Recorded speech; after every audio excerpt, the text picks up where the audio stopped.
News India देख रहे हैं आप। आपके साथ मैं हूं मीनाक्षी रजत। बुलेटिन में आपको दिखाते हैं उत्तराखंड की तमाम खबरें। शुरुआत कर लेते हैं दीपोत्सव पर सीएम पुष्कर सिंह धामी बलवीर बीजेपी प्रदेश कार्यालय पहुंचे, जहां सीएम ने पूजा अर्चना कर प्रदेश की खुशहाली के लिए कामना की। इस मौके पर प्रदेश अध्यक्ष महेंद्र भट्ट, कैबिनेट मंत्री धन सिंह रावत, पूर्व सीएम रमेश पोखरियाल निशंक समेत कई बीजेपी कार्यकर्ता मौजूद रहे। इस दौरान सीएम धामी ने प्रदेशवासियों को दिवाली की शुभकामनाएं दी। सीएम धामी ने कहा, दिवाली के इस पावन अवसर पर हर क्षेत्र में उजाला पहुंचे, इसके लिए वो कामना करते हैं। बीजेपी प्रदेश अध्यक्ष महेंद्र भट्ट और पूर्व मुख्यमंत्री रमेश पोखरियाल निशंक ने भी प्रदेशवासियों को दीपोत्सव की बधाई दी।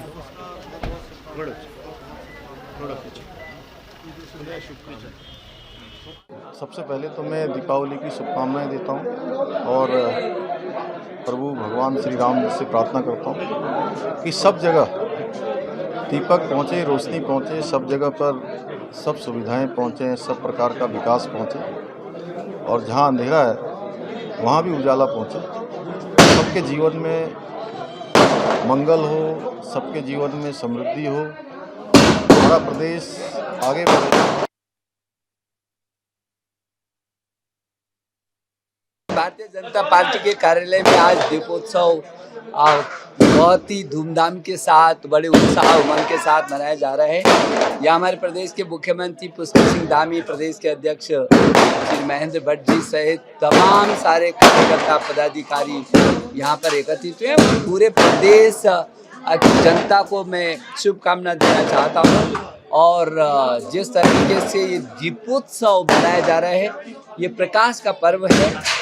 किसी कोने पे चाहे विकास का अंधेरा हो, चाहे विचारों का अंधेरा हो, अब जो अंधेरे हैं उनको मिटाना है और ये हमारा त्यौहार पूरे विश्व विख्यात त्यौहार है। हिंदुस्तान दुनिया का सबसे बड़ा लोकतांत्रिक देश का ये उत्सव का त्यौहार है। ये तो उत्सवों का देश है और आज हम सब लोग मिल करके उत्सव मना रहे हैं। देखिए, प्रदेश की संपूर्ण जनता को इस पावन पर्व की हार्दिक बधाई, शुभकामनाएं देता हूँ। हर क्षेत्र तक उजाला पहुँचे, हर क्षेत्र में विकास दिखाई दे, इस भाव के साथ माँ लक्ष्मी का मैं आह्वान करता हूँ और प्रदेश की खुशहाली की कामना करता हूँ।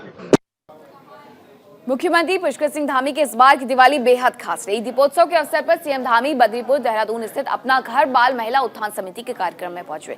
सीएम को अपने बीच देखकर सभी बच्चे काफी उत्साहित नजर आए। अपना घर में रह रहे बच्चों के लिए की गई व्यवस्थाओं और बच्चों के बनाए उत्पादों का भी मुख्यमंत्री ने निरीक्षण किया। उन्होंने बेसहारा बच्चों के लिए कार्य कर रही बाल महिला उत्थान समिति के लोगों के इस नेक कार्य के लिए उनका आभार जताया। इस अवसर पर सीएम के साथ विधायक ब्रजभूषण गैरोला और विधायक सुरेश गड़रिया भी मौजूद रहे।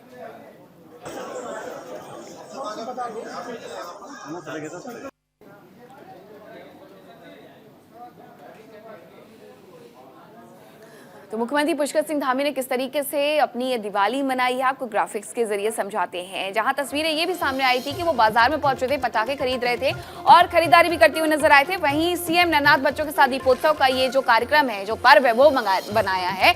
अनाथ बच्चों के साथ उन्होंने दिवाली मनाई है। अनाथ और गरीब बच्चों से सीएम धामी ने बातचीत की है, अपना घर में जाकर के उनसे मुलाकात की है और उन तमाम बच्चों के साथ उन्होंने इस दीपोत्सव के त्योहार को मनाया है। सीएम धामी ने बच्चों को मिठाइयां भी बांटी हैं और मिठाइयां बांट करके, खुशियां बांट करके कुछ इस तरीके से मुख्यमंत्री पुष्कर सिंह धामी ने अपनी दिवाली मनाई है। बच्चों से मिलकर सीएम पुष्कर सिंह धामी ने क्या कुछ कहा है, ये भी आपको बताते हैं कि आखिरकार क्या कुछ कहा यहाँ पर मुख्यमंत्री पुष्कर सिंह धामी ने। उन्होंने कहा कि बच्चों के बीच आकर बचपन की यादें ताजा हुई हैं, तो उन्हें अपने बचपन की वो यादें भी याद आ गई, जिसे लेकर के उन्होंने ये बयान दिया कि मेरी भी यादें यहाँ ताजा हो गई हैं। सरकार अनाथ बच्चों की हर संभव मदद करेगी, ये मुख्यमंत्री पुष्कर सिंह धामी ने यहाँ पर वादा किया है। तो इस तरीके से मुख्यमंत्री पुष्कर सिंह धामी अनाथ बच्चों के बीच में पहुंचे हुए थे, जहां उन्होंने अपनी दिवाली मनाई है। बात करें पूर्व मुख्यमंत्री हरीश रावत की, जिन्होंने दीपावली के मौके पर अपने आवास पर दिए जलाए। उन्होंने उत्तराखंड की बहादुर बेटियों के नाम भी दिए जलाए। इस दौरान हरीश रावत ने कहा कि उनका ये दिया अंकिता भंडारी के नाम है, जिसने उन दुष्ट आत्माओं के आगे झुकने के बजाय अपने प्राण गंवा दिए।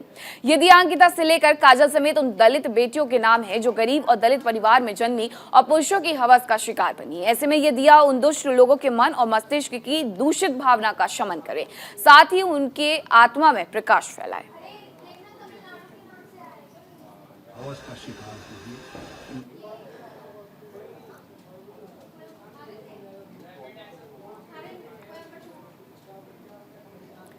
और अब बात भू बैकुंठ धाम श्री बद्रीनाथ की, जहां दीपों का उत्सव दीपोत्सव बड़े धूमधाम से मनाया गया। आपको तस्वीरें दिखाते हैं कि आखिरकार किस तरीके से धरती पर मौजूद 8वें बैकुंठ धाम श्री बद्रीनाथ में दिव्य और भव्य तरीके से दिवाली का ये उत्सव मनाया गया है। कड़कड़ाती ठंड में भी श्रद्धालु सिंह द्वार के आगे खड़े होकर भगवान बद्री विशाल और माता लक्ष्मी के दर्शन के लिए अपनी बारी का इंतजार कर रहे थे।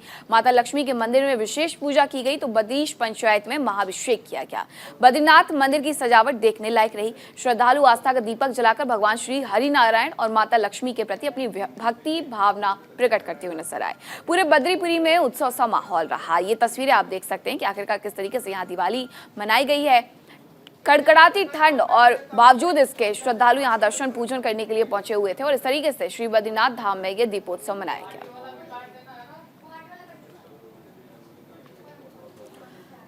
आज सूर्य ग्रहण है और सूर्य ग्रहण के 12 घंटे पहले से सूतक शुरू हो जाता है, जिसके कारण भगवान बद्री नारायण का मंदिर सुबह 4:25 से लेकर शाम 5:40 तक बंद रहेगा। आज होने वाली सभी पूजाएं सुबह 4:25 से पहले कर दी गई हैं।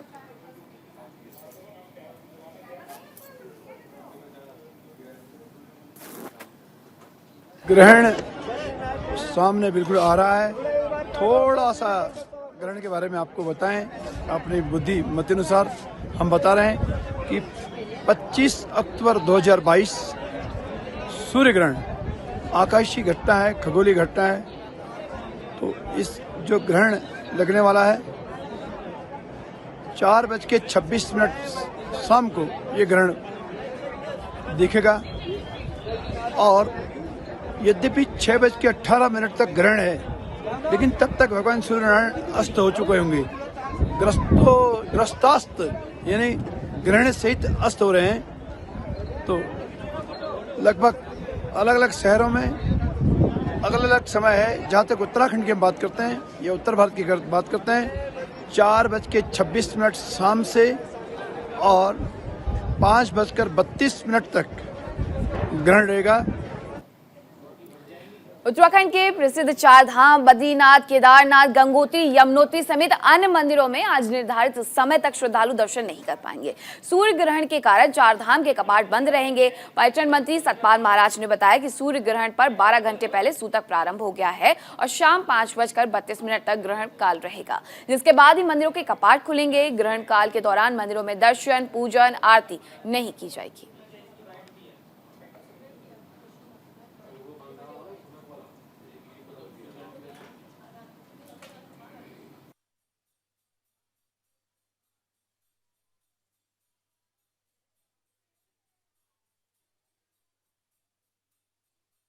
सूर्य ग्रहण पर 25 अक्टूबर 2022 को 12 घंटे पहले सूतक प्रारंभ हो जाएगा। इसलिए प्रातः 4:26 पर ग्रहण से ठीक पहले चार धाम यमुनोत्री, गंगोत्री, केदारनाथ, बद्रीनाथ मंदिरों सहित सभी छोटे बड़े मंदिर बंद रहेंगे। 25 अक्टूबर शाम 5:32 तक ग्रहण काल रहेगा। इसलिए ग्रहण काल समाप्ति के पश्चात मंदिरों में साफ सफाई कार्य, सायंकालीन अभिषेक, शयन पूजा और आरती संपन्न होगी। इस दौरान श्रद्धालुओं को दर्शनों की इजाजत नहीं होगी। आप अगले दिन दर्शन कर सकते हैं।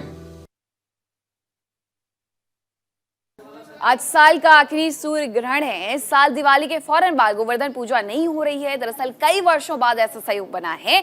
बताया जा रहा है कि 1300 सालों बाद दो प्रमुख त्योहारों के बीच सूर्य ग्रहण पड़ रहा है और इस दौरान बुध, गुरु, शुक्र और शनि सभी अपनी अपनी राशि में मौजूद रहेंगे। आपको इसके पहले भी हमने बताया कि किस तरीके से उत्तराखंड के चार धाम समेत तमाम मंदिरों के कपाट भी इसी वजह से बंद कर दिए गए हैं। 1300 साल बाद ऐसी दुर्लभ स्थिति बनी है जब दो बड़े त्योहारों के बीच में ये सूर्य ग्रहण।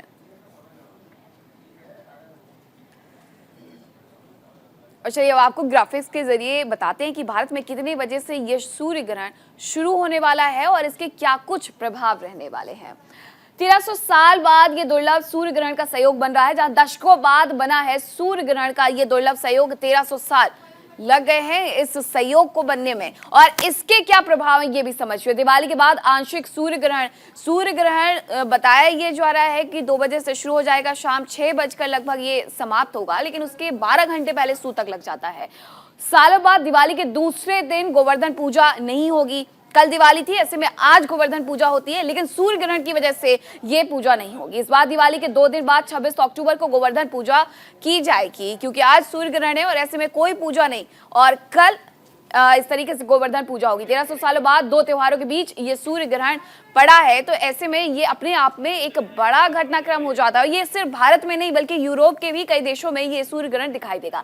देश के कई हिस्सों में आंशिक सूर्य ग्रहण की स्थिति बनी रहेगी, ये सूर्य ग्रहण दिखाई देगा, और इसे आप देख भी सकते हैं कि आखिरकार किस तरीके से ये सूर्य ग्रहण लगा है। करीब 2 घंटे तक सूर्य ग्रहण दिखाई देगा, और 12 घंटे पहले से सूतक लग गए हैं, जिस वजह से मंदिरों के दरवाजे भी बंद कर दिए गए हैं। हमारे सहयोगी पुष्कर सिंह नेगी जुड़ गए हैं, उनसे अधिक जानकारी ले लेते हैं। सूर्य ग्रहण की वजह से ज्यादातर मंदिर जो हैं उनके कपाट बंद किए जा चुके हैं। शाम 6 बजे के लगभग जब ये कपाट खुलेंगे तो क्या सूर्य ग्रहण की जो विधियां होती है उसी हिसाब से फिर उसके बाद शुद्धिकरण होगा, पूजा की जाएगी, क्या कुछ होगा?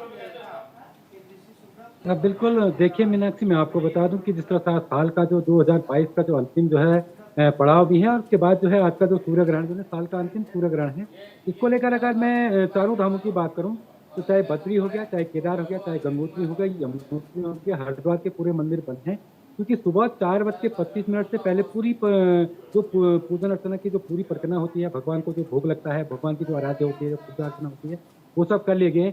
हालांकि जब सूर्य ग्रहण लगेगा तो उत्तराखंड में कब दिखेगा? 4:26 में, यानी सायंकाल 4:26 में ये सूर्य ग्रहण उत्तराखंड में दिखेगा। उसके बाद जो है 5:40 पे समाप्त हो जाएगा, और 6:15 के करीब सभी मंदिर, चाहे वो बद्रीनाथ हो, चाहे केदार हो, गंगोत्री हो, यमुनोत्री हो, या हरिद्वार के जितने भी मंदिर हैं, यानी देवभूमि में जो भी मंदिर हैं, चाहे गढ़वाल रीजन की बात करें या कुमाऊं रीजन की बात करें, सब मंदिर सुबह से ही बंद है, और 6 बजे के करीब, 6:15 बजे के करीब ये मंदिर पुनः खोले जाएंगे। उसके बाद जो है मंदिर को साफ किया जाएगा, साफ सुथरा किया जाएगा, पूजा अर्चना होगी। हालांकि जो सूर्य ग्रहण जो है उत्तराखंड में जो दिखेगा वो 4:26 का 5:32 तक दिखेगा। उसके बाद का जो कार्यक्रम है वो आपने सुना ही होगा, चाहे वो वेद हो, चाहे वो हमारे धर्माधिकारी जो है बद्रीनाथ धाम के हों, उन्होंने कहा बिल्कुल, बद्रीनाथ और केदारनाथ धाम के जो रावल हैं उनका क्या कहना है इस पर सूर्य ग्रहण की इस घटना पर, क्योंकि 1300 साल बाद ऐसा संयोग बना है जब 2 बड़े त्योहारों के बीच कोई पूजा नहीं हो पाएगी। दिवाली कल थी और उस हिसाब से गोवर्धन पूजा आज होती है, लेकिन आज सूर्य ग्रहण, इस वजह से गोवर्धन पूजा भी कल होगी। रावल क्या कुछ कह रहे हैं? बिल्कुल मीनाक्षी, आपने धर्माधिकारी को सुना होगी, उन्होंने जिस तरह से कहा कि जो कार्य होने थे पूजा अर्चना के वो 4 बजे से पहले हो चुके हैं, और धर्माधिकारी चाहे रावल हो, चाहे केदारनाथ के रावल हो, चाहे आपके बद्रीनाथ के रावल हो, सबका वही कहना है कि ये 12 घंटे पहले ये जो अशुद्ध हो जाता है, यानी इससे पहले सभी मंदिर बंद हो जाते हैं, कपाटों बंद हो जाते हैं। उसके बाद 6:20 पर मंदिरों को खोला जाएगा, पूरी मंदिरों की धुलाई होगी, प्रांगण की धुलाई होगी। या 13 साल बाद आपने देखा, 1300 साल बाद एक ऐसा संयोग जुड़ा है कि गोवर्धन पूजा जो है आज शाम से होगी और कल सुबह तक चलेगी। क्योंकि मीनाक्षी, सबसे बड़ी बात यह है उत्तराखंड के चारों धामों में, क्योंकि भैया दूज जब भैया दूज होता है उस दिन जो है बाबा केदार के कपाट भी बंद होते हैं। चारों धामों की कपाट की प्रक्रिया भी बंद होने की तिथियां जो है घोषित पहले की गई थी, लेकिन अब धीरे धीरे जब दीपावली के बाद जो है चारों धामों के कपाट बने, तो बहुत बड़ी जटिलता है सूर्य ग्रहण को लेकर, क्योंकि आपने देखा होगा प्रत्येक पंडितों ने अलग अलग विचार अपने रखे हैं। तो कपाट तो बंद है, क्योंकि धाम के जो द्वार हैं अब, क्योंकि 4 धाम यात्रा समाप्ति की ओर है, धाम के द्वार भी भाई दूज के दिन बंद हो जाएंगे, और ऐसे में सूर्य ग्रहण का ये दिन पड़ गया है और श्रद्धालु भी दर्शन नहीं कर पाएंगे। बहुत शुक्रिया पुष्कर आपका तमाम जानकारी के लिए। तो सूर्य ग्रहण का ये दुर्लभ संयोग जो है वो 1300 साल बाद बना है, जब दिवाली और गोवर्धन पूजा एक दिन बाद की जाएगी। दिवाली और गोवर्धन पूजा के बीच में ये सूर्य ग्रहण। बड़ी खबर का रुख करेंगे। खुल गया ऊपरी खंड गंग नहर में गंगा जल आने से श्रद्धालु खुश। 6 अक्टूबर को बंद किया गया था गंग नहर में सफाई और मरम्मत के कार्य पूरे कर लिए गए हैं। दशहरे के दिन बंद किया गया था गंग नहर। उत्तर प्रदेश सिंचाई विभाग करता है बंद। मायापुर बैराज से बंद किया जाता है गंग नहर। बंदी के दौरान श्रद्धालुओं को गंगा जल की दिक्कत होती है, लेकिन इस दौरान जब गंग नहर को बंद किया जाता है तो यहाँ पर बड़ी संख्या में लोग जुटते हैं जो कि सिक्के और धातु इकट्ठे करते हैं। हालांकि अब गंग नहर में सफाई और मरम्मत का कार्य पूरा कर लिया गया है और ऐसे में अब फिर से गंग नहर को खोल दिया गया है। उत्तर प्रदेश सिंचाई विभाग ने इसे बंद किया था और इसे उत्तर प्रदेश सिंचाई विभाग ही बंद करता है, जो पूरी सफाई और मरम्मत के बाद इसे खोलता है। हालांकि बंदी के दौरान श्रद्धालुओं को भी परेशानियों का सामना करना पड़ता है, जो कि गंगा जल नहीं ले जा पाते हैं। लेकिन अब ऐसी कोई दिक्कत नहीं है, ऐसी कोई परेशानी नहीं है, क्योंकि एक बार फिर से गंग नहर को खोल दिया गया है। 6 अक्टूबर को गंग नहर को बंद किया गया था, लेकिन अब फिर से खोल दिया गया है।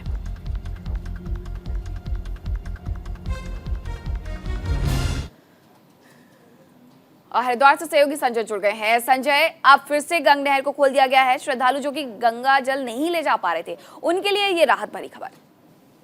बिल्कुल मीनाक्षी, गंग नहर की साफ सफाई के लिए दशहरे से एक दिन पहले गंग नहर को बंद किया गया था और देर रात फिर एक बार दोबारा से हर की पौड़ी पर जो गंगा जल है वो वापस आ गया है। कहा जा सकता है कि हर साल की भांति इस साल भी ऊपरी गंग नहर को साफ सफाई के लिए बंद किया गया था। हालांकि दशहरे से एक दिन पहले इसको बंद किया जाता है और इस दौरान गंग नहर की पूरी तरीके से साफ सफाई की जाती है और आसपास मरम्मत की जाती है। हालांकि इस दौरान जो श्रद्धालु होते हैं उन्हें भारी परेशानी का सामना करना पड़ता है, क्योंकि देश विदेश का एक आस्था का केंद्र हर की पौड़ी है। हालांकि यही नहीं, जो अस्थि विसर्जन होता है वो भी हर की पौड़ी ब्रह्मकुंड पर होता है। तो ऐसे में लगातार श्रद्धालुओं को दिक्कतों का सामना करना पड़ रहा था, लेकिन एक बार फिर ऊपरी गंग नहर में जल आ गया है और एक बार फिर जो श्रद्धालु है वो लगातार हरिद्वार पहुंच रहे हैं। मीनाक्षी, बिल्कुल, तो गंग नहर एक बार फिर से खोल दी गई है, लेकिन गंग नहर जब बंद की गई थी तो एक राहत भरी खबर उन लोगों के लिए भी थी जो धातु और सिक्के इकट्ठा करने के लिए यहाँ पर पहुंचते थे।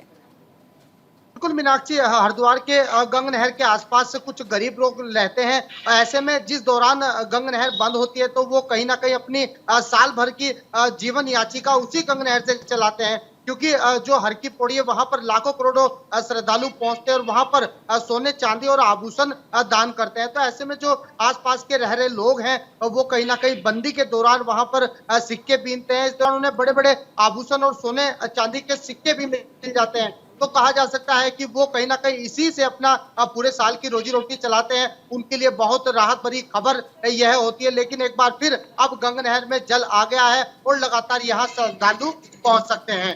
मीनाक्षी, बिल्कुल, तो संजय, यही है सिक्के के वो दो पहलू, जहां एक तरफ गंग नहर बंद होने से श्रद्धालुओं को हानि हो रही थी, गंगा जल नहीं ले जा पा रहे थे, अस्थि विसर्जन नहीं कर पा रहे थे, तो दूसरी तरफ वो लोग थे जो साल भर की आजीविका उनकी इस पर टिकी हुई है। बहुत आप हमारे साथ बने रहे। संजय, आपका रुख करते हैं। और एक और बड़ी खबर आपको बता दें, हर की पौड़ी के बाद सड़क हादसा हुआ है। नींद की झपकी आने से कार हादसा हुआ है। कार पर से नियंत्रण खो बैठा था कार चालक, गंगा में गिरी अनियंत्रित कार। हादसे में बाल बाल बचा कार चालक। हरियाणा नंबर की कार गंगा में गिरी। इस वक्त की ये बड़ी खबर, जहां झपकी आने की वजह से ये कार हादसा हुआ है और इस कार हादसे में बाल बाल चालक बचा है। आपको बता दें कि उसकी कार पूरी तरीके से अनियंत्रित हो गई और उसके बाद गंगा में जा गिरी। हालांकि रेस्क्यू किया गया और जो चालक है उसे बचा लिया गया है। हरियाणा नंबर की कार बताई जा रही है।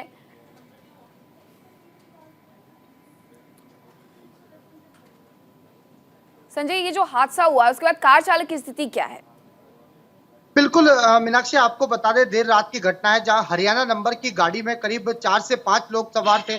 लेकिन जैसे देर रात की घटना है तो ड्राइवर को नींद की झपकी आई और नींद की झपकी आने से कार नीचे खाई में जा गिरी। हालांकि गंग नहर में जल कम होने के कारण अभी जो बड़ा हादसा होने से बच गया है, लेकिन इसमें करीब 4 लोग घायल हो गए हैं और वो ड्राइवर भी गंभीर रूप से घायल है। तो कहा जा सकता है कि अभी ड्राइवर की जो हालत है वो ठीक बताई जा रही है, लेकिन जो अन्य 5 लोग हैं उनकी भी कहीं ना कहीं जो हालत है वो गंभीर है। इसी को देखते हुए जो पुलिस थी मौके पर पहुंची थी और रेस्क्यू कर इन लोगों को बाहर निकाला गया है। मीनाक्षी जी, संजय आप बने रहें। बड़ी खबर हरिद्वार से, जहां हरिद्वार के एक आश्रम में आग लगी है। गीता विज्ञान आश्रम में लगी भीषण आग। पटाखे की वजह से लगी भीषण आग। आग के चलते हुआ काफी नुकसान। खनकल के विष्णु गार्डन में है आश्रम। घंटों की मशक्कत के बाद आग पर काबू पाया गया है। तो हरिद्वार के आश्रम में आग लगी और घंटों की मशक्कत के बाद आग पर काबू पाया गया है। गीता विज्ञान आश्रम में यह भीषण आग की लपटें आप देख सकते हैं। दिवाली और दिवाली के दिन पटाखे और पटाखों की वजह से ये आग गीता विज्ञान भवन में लगी है और आग के चलते नुकसान भी हुआ है। हालांकि घंटों की मशक्कत के बाद आग पर काबू पाया गया है।